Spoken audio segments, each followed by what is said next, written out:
Okay, number 17, Carried by the King asks, Hi, Pastor Mike, what would you say to a vicar who says that abortion isn't the biggest issue or problem for God, as the babies will end up in heaven anyway? Well, I think that that guy has a weird way of thinking.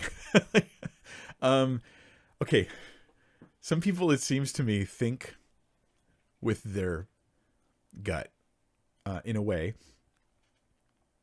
that makes it difficult to talk to them.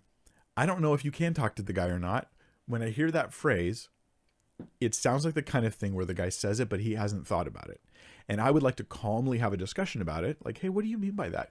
When you say it's not the biggest issue, I would agree abortion isn't the biggest issue. I think the gospel's the biggest issue. But you said the reason why abortion is not the biggest issue is because the babies will end up in heaven anyways. So do you think God will still judge people for killing babies? And then let him think it through. Do you think we're supposed to preach against the murder of innocents? And let him answer, what is God's attitude towards the murder of innocents in Scripture? Like, how does he usually view that? Let him think it through. How about you ask this question? When a Christian is killed, where do they go? Does that mean it's not really a big deal when Christians are murdered? That really the bad murders are non-Christians, but the murders of Christians are not a big deal? Because that would seem to follow logically. If they're going to heaven, then them dying is not that big of a deal, right?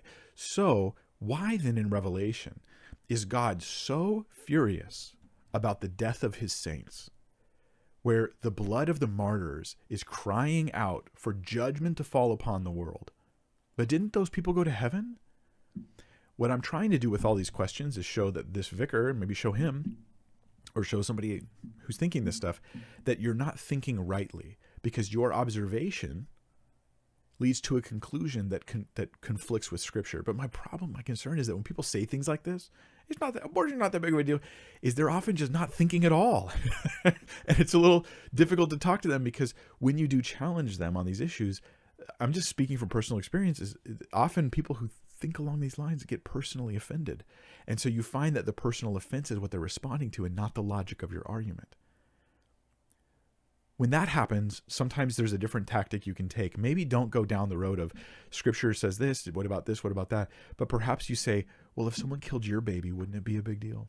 Because they're thinking with their gut, so maybe they need a gut argument, an apologetic of the gut to help a gut-focused person. I'm using the term gut here metaphorically, by the way, to help them get this. And so, for instance, on the issue of abortion, I'll give an example of this. I did a whole study one time where I did this teaching, pro-life Sunday at my church, and I was the guest teacher there for that day, not in the youth group. And I did this pro-life Sunday, and during this, I gave all these facts about the formation of a baby in the womb, and all the Scripture and all these different things. But there was one thing I threw in there for the gut person. Okay, I said to them, when your friend loses their baby and they have a miscarriage, you never say to them, I'm sorry you lost your clump of cells. I'm sorry you lost your fetus. You know exactly what happened. It's why they're sad. It's why your heart breaks for them. You're sorry they lost their baby.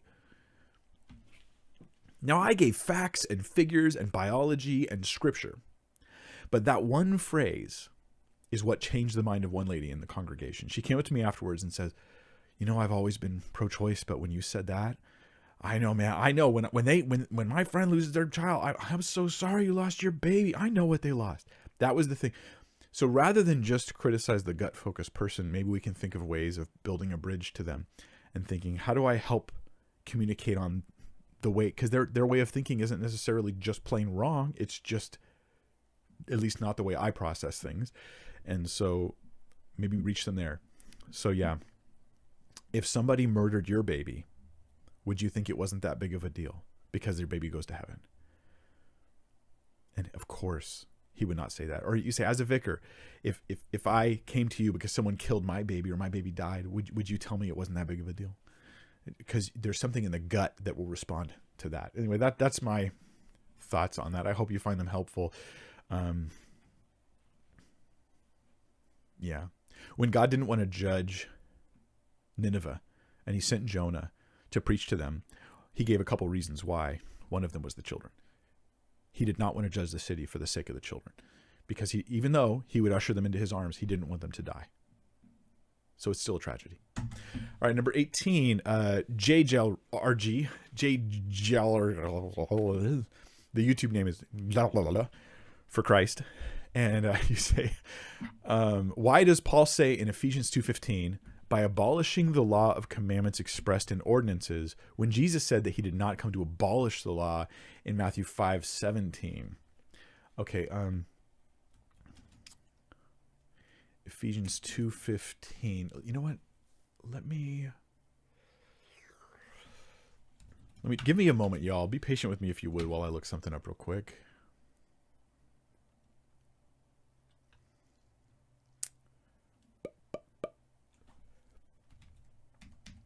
Matthew, what question? 18, 5:17.